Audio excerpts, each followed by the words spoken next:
অষ্টম অধ্যায়ে 14তম শ্লোকে ভগবান বলছেন, অনন্য চেতা সরতং যো মাং সরতি নিত্য সতসহং সুলভ পার্থ নিত্য যুক্ত সযোগিন।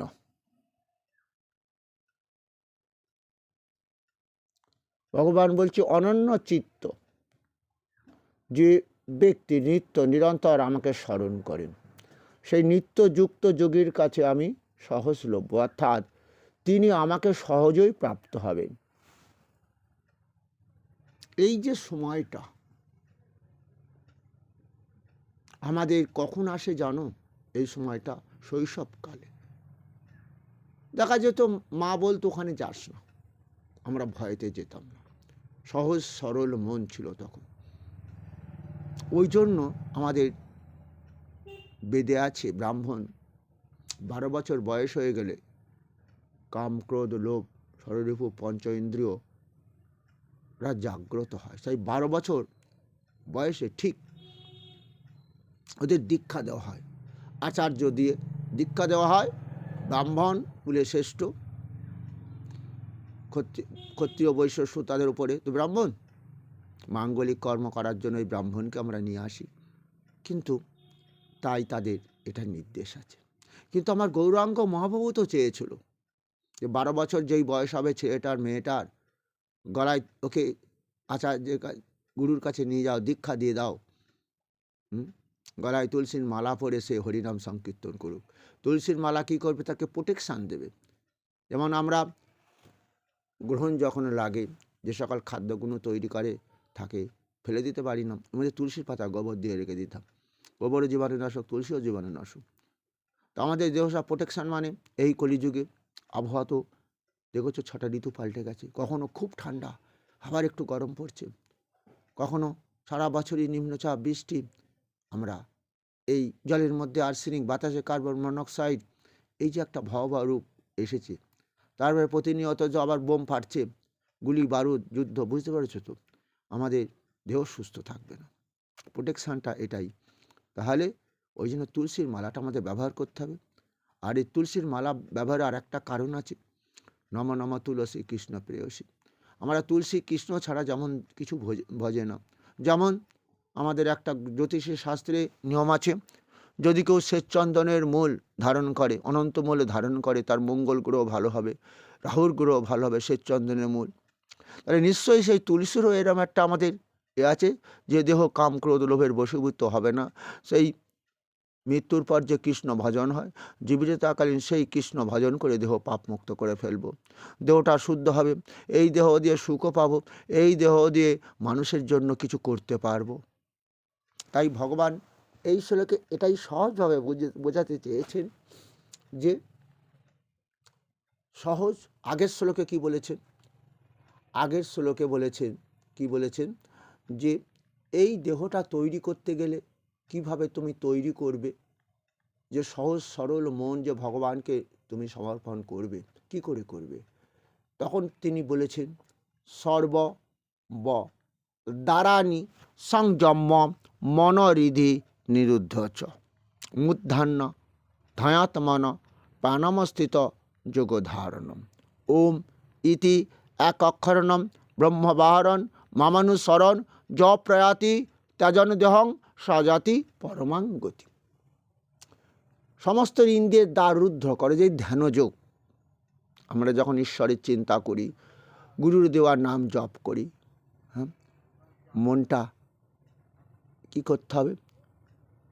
সংযত করতে হবে, ঈশ্বরের ওপর দেহর চিন্তা করতে হবে। যে আমাদের একটা কথা আছে, যখন যে কর্ম তাহাতে মন দিয়ে করব, রান্না করব, বান্না করব, মায়েরা যদি বলে, হ্যাঁ, কিন্তু আমার মনে হয় কি জানো, আর একটা কথা মনে পড়ে গেল, এই যে মায়েরা দেখেছো এখানে লেখা আছে পূর্বপুরুষদের উদ্দেশ্যে শ্রাদ্ধে কেহ গীতা পাঠ করিলে পূর্বপুরুষগণ অতীব সন্তুষ্ট হইয়া পুত্রগণকে আশীর্বাদ করিতে করিতে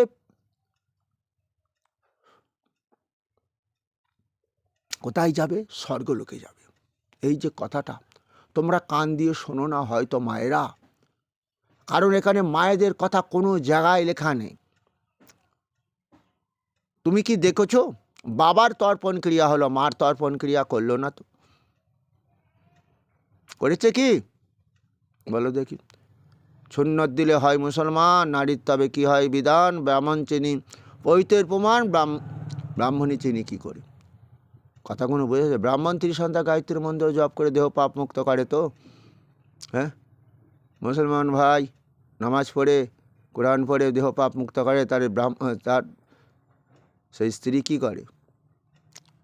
এই জন্য শুধু মুসলমান, হিন্দু, খ্রিস্টান সবাই, আমরা খ্রিস্টানদের আছে, ওরা দেখি মায়েরাও চার্চে গিয়ে ভগবান বিশুকে স্মরণ করে।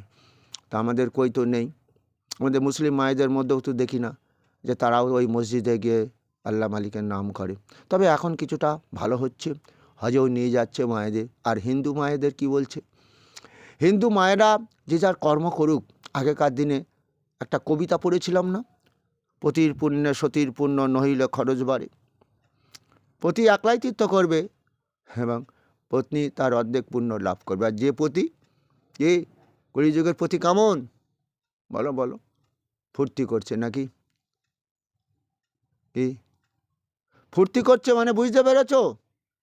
এখনকারের ফুর্তি, মরা পড়াতে যাচ্ছে সেখানেও মদ খাচ্ছে, বিয়ে বাড়ি সেটা তো ওটাকে শ্রাদ্ধ বাড়ি সেখানেও। তাহলে এই যে মায়েরা তো এগুলো গ্রহণ করে না, যদিও এখন কলিযুগে করবে, নারী উচ্ছৃঙ্খল জীবনযাপন করবে। তবে কি বলছে?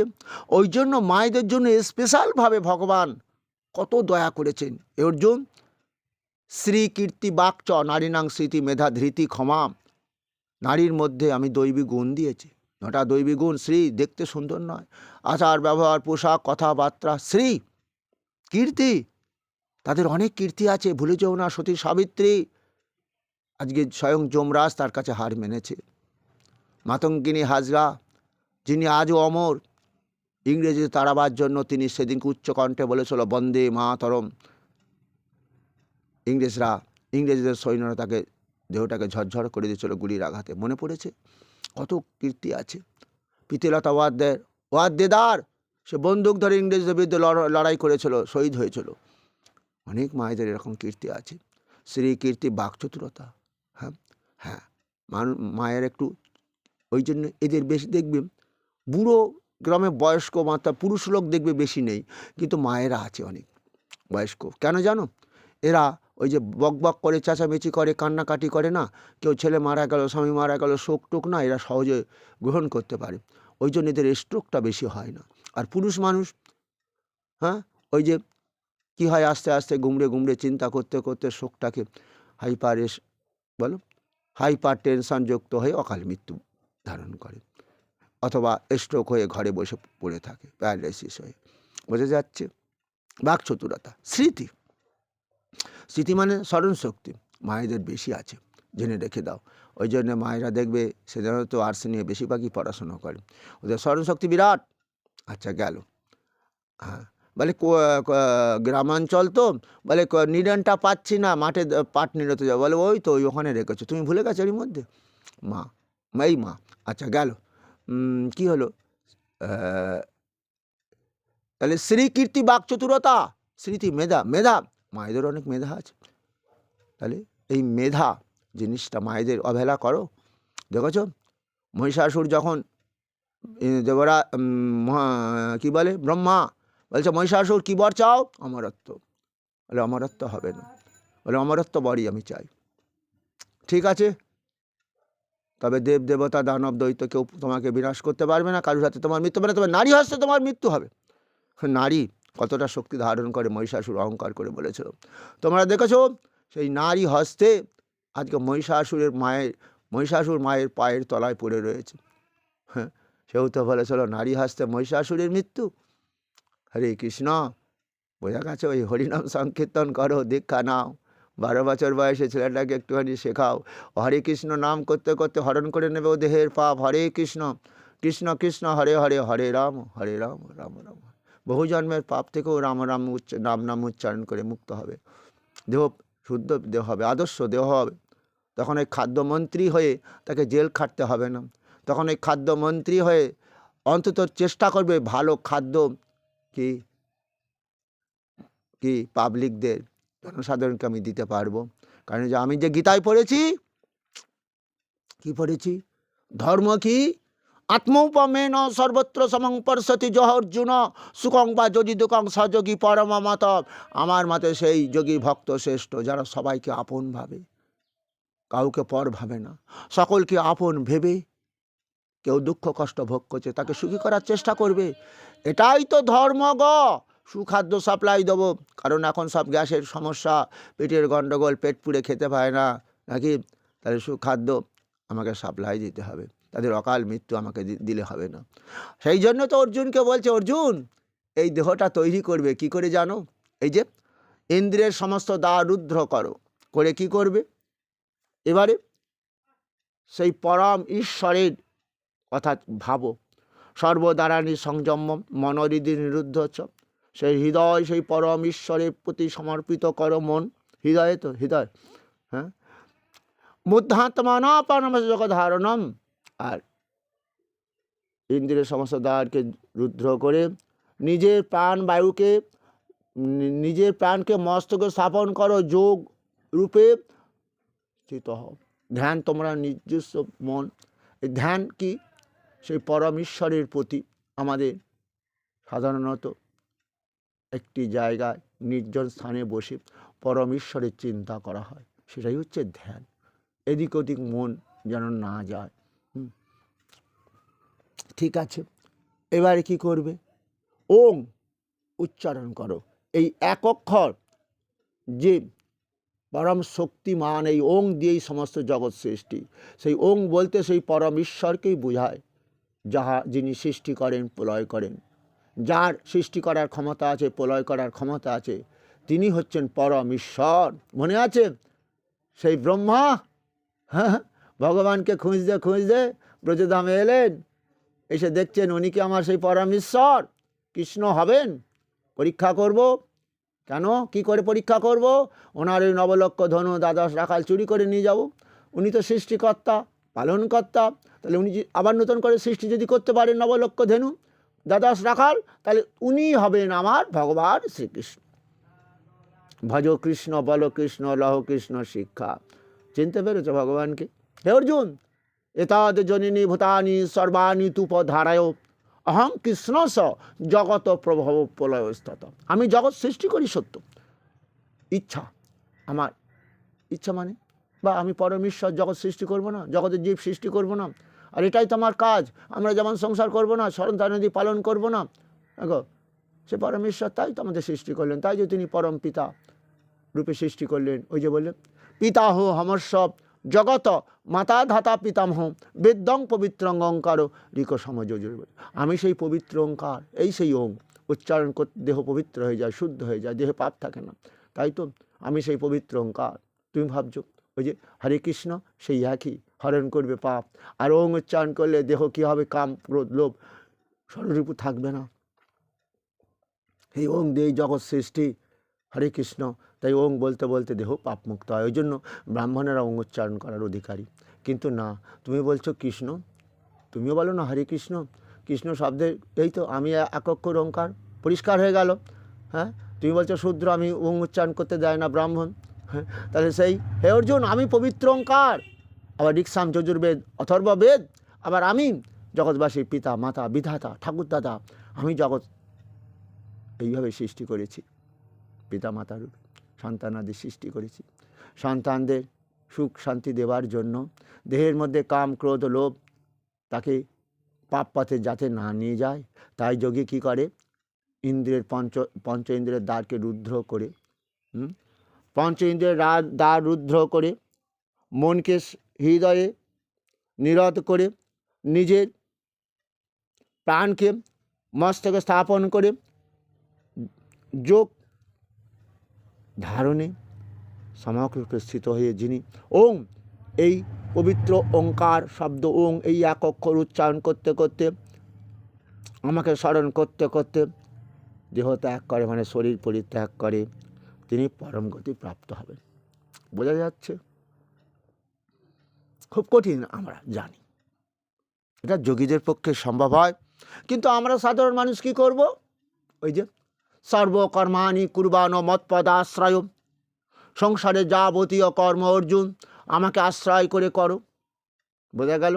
সর্বদারানি হলো এখানে সংযম বা মনোহৃদি, মানে এখানেও সেই ইন্দ্রিয় পঞ্চদ্বার রুদ্র করে, হ্যাঁ বোঝা যাচ্ছে। এখানে ওম উচ্চারণ করতে করতে কোনো যোগী দেহ ত্যাগ করলে মৃত্যুর পর আমাকে লাভ করবার। এখানে কি বলছে? সমস্ত যদি তাও না পারো কি করবে? সংসার কার? কৃষ্ণের। কি কৃষ্ণকে আশ্রয় করব, অর্থাৎ বৈষ্ণবরা এটাই ভাবে সবই কৃষ্ণ, কৃষ্ণময় জগৎ, এই দেহ মন সব কৃষ্ণের সৃষ্টি, তিনি পালন করছেন, সন্তানাদি সব কিছু, ধন দৌলত যা কিছু সবই কৃষ্ণের, এটাই বৈষ্ণবরা কিন্তু ভাবতে পারবে। চরিত্রটা ওই যে তিনদপি সুনিচন তররিব সংশ্রণ অমামিনা মানাদেন সদা কীর্তনিয়া, মানে তিন থেকে দিনতর হবে, কাঠুরিয়া বৃক্ষ ছেদন করে তাকে ছাওয়া দিচ্ছে, তাকে নাম বিলাতে হবে, ঈশ্বরের পরম ঈশ্বরের নাম। কেন? সেই ঈশ্বরকে মানুষ চিনবে না। ওই জন্য মহাপ্রভু যে বলেছিল পাপাহত কলির জীবকে আমি কৃষ্ণ নাম ভজন করিয়া দেহ পাপ মুক্ত করব, তাই মহাপ্রভুর মন্ত্রে যারা দীক্ষা লাভ করেছে, পরম বৈষ্ণব হয়েছে, তাদেরও এইভাবে কর্ম করে চলতে হবে। তাহলে আমরা সহজ উপায় কী করব? ভগবান গীতাতেও বলে দিলেন। কি বললেন? সর্বকর্মাণি কুর্বাণ মৎপদ আশ্রয়, আমাকে আশ্রয় করো অর্জুন, করে সংসার করো, সব কিছু সন্তানাদি তৈরি করো, বাড়িঘরও তৈরি করো, সবই কৃষ্ণের ভাবো। তাহলে ওই দেহের মৃত্যুর পর কখনো আত্মা পেতলোকে যাবে না। কেন? তুমি তো আমার বলনি, তুমি মায়ার জালে আবদ্ধ হওনি। যারা মায়ার জালে আবদ্ধ হয়ে আমাকে চিনতে পারে না, তুমি যেমন আমাকে চিনতে পারলে না, তাই বলছো বারবার আমি যুদ্ধ করতে পারবো না, আমার পুত্রগণ, আমার পিতামহ। এই আমি আমার, এটাই তো মানবগণকে আবদ্ধ করে রেখে দেয় সংসারে অর্জুন। পরমেশ্বরের সংসার ভাবো, বাড়ি করেছ, গাড়ি করেছ, সব কিছুই সেই পরমেশ্বরের। এটা যদি ভাবতে পারো, ভাবতে পারবে কি করে? চেতসা সর্বকর্মাণি সংন্যাস্য মৎপর বুদ্ধি যোগ মোপাশ্রিত। মৎচিত্ত সরতং ভব, আমাকে সর্বদা ভাববে কেন, চিন্তা করবে কেন? চেতনার দ্বারা, বুদ্ধির দ্বারা, জ্ঞানের দ্বারা জানো আমি কে। আমি কে? কে তুমি অর্জুন? সর্বস্ব চাহং হৃদি সন্নিবিষ্ট মত্ত স্মৃতি জ্ঞানমপহঞ্চ বেদৈস্য সর্বরহমেব বেদ্য বেদান্ত ক্রীড বেদে বিদবচহম। তাহলে আমাকে চিনছ? আমি বেদান্ত কর্তা, বেদবিদ, সমস্ত জীবের হৃদয়ে রয়েছি আমি আত্মা বা জীবনরূপে। তাদের স্মৃতি শক্তি জ্ঞান আমি দান করেছি। বোঝা গেল? তাহলে তুমি অর্জুন, আমি বড় যোদ্ধা, তাও সেই আমি করেছি, আমি কৃপা করেছি।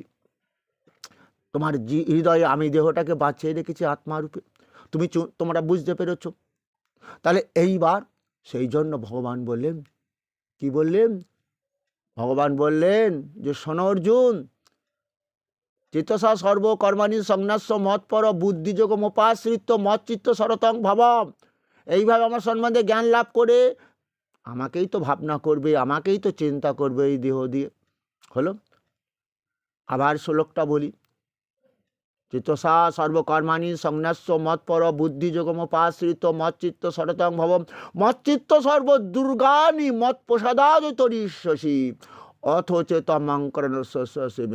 অর্জুন, এইভাবেই তো আমাদের দেহ মন সমর্পণ করে আমার ভজনা করে দেহ পাপ মুক্ত করতে পারবে। কাম ক্রোধ লোভের বশীভূত হবে না। ওটা পাপ দেহ নয়, ওটা শুদ্ধ দেহ। আমি বলেছি না, ঊর্ধ্বং গচ্ছতি সত্যস্তা, দেহ দিয়ে যারা সৎকর্ম করবে মৃত্যুর পর তারা ওই দেহ কোথায় যাবে বলো দেখি? ঊর্ধ্বং লোকে, আমার বৈকুণ্ঠে চলে যাবে। তো জঘন্যগণাবৃত্তি সদা গচ্ছতি তামসা, জঘন্যমূলক দেহ দিয়ে যারা পাপ কর্ম করবে তাদের অধগতি কৃমি কীটা আদি কুলে আবার জন্ম দিতে হবে আমাকে। এটাই তো আমার কষ্ট। তাই তো তোমাদের বললাম না, মধ্যে তিষ্ঠন্তি রাজসা, সব ধর্ম ত্যাগ দিয়ে আমার ধর্ম পালন করতে কেন বললাম? মধ্যে তিষ্ঠতি, ওই যে আমার বলেছিলে, ওই জন্য মায়ের জগতে মোহিত হয়ে গেছিলে। তোমার দেহটাকে আমি তো উদ্ধার করতে পারলাম না, আত্মাটাকে আবার মধ্যলোকে নিয়ে এলাম। ওই জন্য মধ্যে তিষ্ঠন্তি রাজসা, যারা কেবল অর্থার্থী ভক্ত কিছু পাবার জন্য আমাকে ভজনা করে, কাম ক্রোধ লোভকে আশ্রয় করে। বোঝা গেল? অভিসন্ধায় তু ফলং দম্ভার্থমপি চৈব যৎ ঈর্যতে পার্থ তজ্জজ্ঞং বিধি রাজসম। দম্ভ অহংকার সহকারী কিছু পাওয়ার জন্য আশায় আমাকে যারা ভজনা করে, এটাই তো হচ্ছে কি যজ্ঞ বলো তো দেখি? রাজসিক যজ্ঞ। তাদের আবার ওই পুনরায় মর্তলোকে নিয়ে আসতে হবে। বোঝা যাচ্ছে? এটাই আমি চাই না। তাহলে এইভাবে কি সতত আমাকে দেহ মন সমর্পণ করে যারা আমাকে ভজনা করেন তাহারাই তো সহজে কি হয়? উদ্ধার পায়। অর্থাৎ আমি ওই জন্য নিত্যযুক্ত যোগীর কাছে কি কি সহজলভ্য। এই জন্য তো যোগী আমাকে আশ্রয় করেছে, দেহ মন আমাকে সমর্পণ করেছে। সবই ভগবান কৃষ্ণ ছাড়া নিত্য সংসার কিছু নয়, তারই লীলা, তারই ক্ষেত্র আমি এসেছি, হাবুডুবু খাচ্ছি। হে ভগবান, আজ আমি তোমাকে আশ্রয় করলাম। তাই তো ভগবানকে এইভাবেই লাভ করা যাবে, সহজ সরল পদ্ধতিতে।